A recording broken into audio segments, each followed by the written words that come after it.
फार भाग महत्त्वाचा आहे. सगळेजण बघत असतात, नजर टाकत असतात, परंतु ती दृष्टी योग्य पद्धतीने असणं, नेमकं हेरणं त्यातलं. मग माणसं असतील, हिरण असतील, नंतर दर्जेदार प्रगल्भ साहित्य आणि ही कादंबरी वाचली पाहिजे, ही कादंबरी चांगली.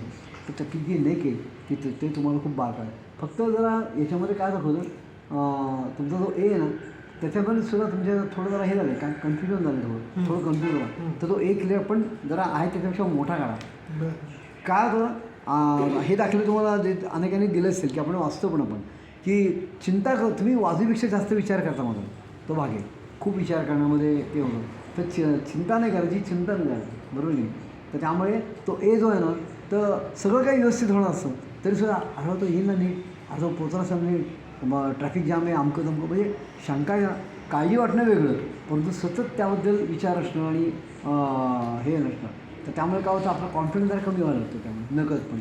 त्यामुळे वाजवीपेक्षा जास्त विचार, त्यामुळे अक्षरसुद्धा सगळी बारीक येते त्याच्यामध्ये. त्यामुळे ए तुमचा मोठा होते.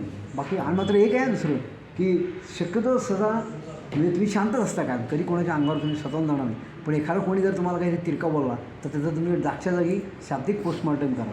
समजा आरपार सगळं भुसकून काढा, सगळं बाहेर काढा, सगळं तुझं आता ते शब्दानी शाब्दिक म्हणतो, शाब्दिक दृष्टी, शाब्दिक हात्यार नाही, आरपार सगळं काही ठेवणं नाही त्यामध्ये.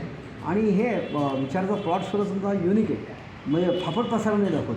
अमुक एक विषय म्हटलं की तोच विषय, आणि त्या अँगलनी पाहण्याचा. म्हणजे अजून मी एखादं साहित्य असेल तर ते तुम्ही साहित्याचं मूल्याच्या दृष्टीने विचार करा.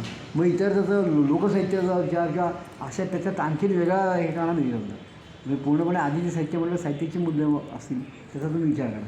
त्याचा व्हिज्युअल म्हणा किंवा ऑडिओ म्हणा तसा त्या विचाराकडे तुम्ही जाणार नाही. म्हणजे उदाहरण सांगितलं की जे एकदा तुम्ही ज्या अँगलनी तुमच्या समोर आलेलं प्रपोजल त्या अँगलनीच तुम्ही बघणार, त्याच्यामध्ये हे करणार नाही, फार विषांतर होत जाणार नाही. लोक कशी होतं, बोलता एकदम पसरटपणा असतो त्याच्यामध्ये, तसाच नाही आहे. तुमचं साचेबंदपणा मी व्यवस्थित पडायला कॉम्पॅक्ट आहे त्याच्यामध्ये, पूर्णपणे युनिक संबंध. आणि हे पण आहे, तुम्ही जे काही मतं मांडता किंवा लिहिता तर त्याच्यामध्ये पारदर्शकता आहे, खूप पूर्णपणे पारदर्शकता आहे.